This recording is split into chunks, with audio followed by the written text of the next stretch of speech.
आजिकाली मनीष को बुझिबा बहुत कष्ट कहीं एमानंक मुहरे मिठा कथा आउ मन भितरे विष भरी रही।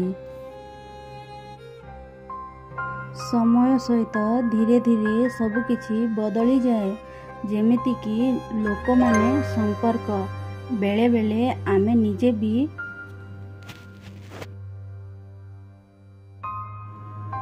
दुख तो ताकू कुहा जाए जहाँ दुई टोपा लुह होई आखिरु झरी जाए।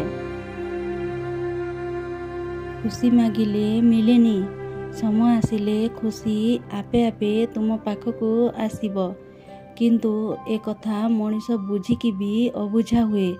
मिछ पछरे धाई कष्ट को निज आतंक को टाणी आणे। दुनिया रे सबुठारु सुंदर संपर्क ताकू कुहा जाए जेउ संपर्क रे उभय तरफरु हरेबार भय थाए। कांदुथिबा आखि ओ चुप थिबा ओठ बेले बेले बहुत किछि कही थाए, किंतु से भाषा को बुझिबार शक्ति समस्तଙ୍କ पाखरे न थाए। राग ओ अभिमान करी किछि मिले ना, सेही लोकंक उपरे करा जाए जहा प्रति अधिकार थाए।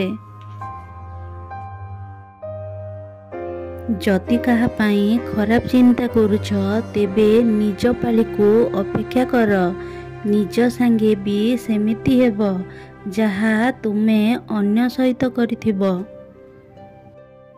संपर्क केबे भी पर कथा सुनिकी निजर लोकंको एते अविश्वास करिबा जमारू भल नुहे, कारण संपर्कटा निजर परर नुहे।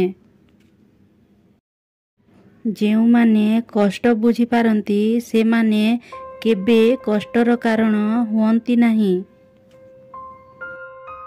पादरे आघात लागिले मनीष ठीक भावे चलिबा शिखी जाए, किंतु जेबे हृदय रे आघात लागे मनीष बंचिबा शिखी जाए।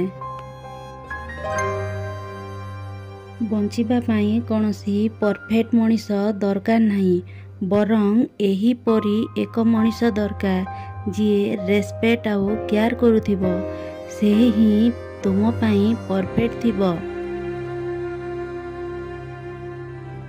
हृदय आउ भाग्य मध्यरे केबे पटी न थाए, सेति पाई बोधे उभय चाहुथिबा मनीषटी को भाग्य छड़ेई निए।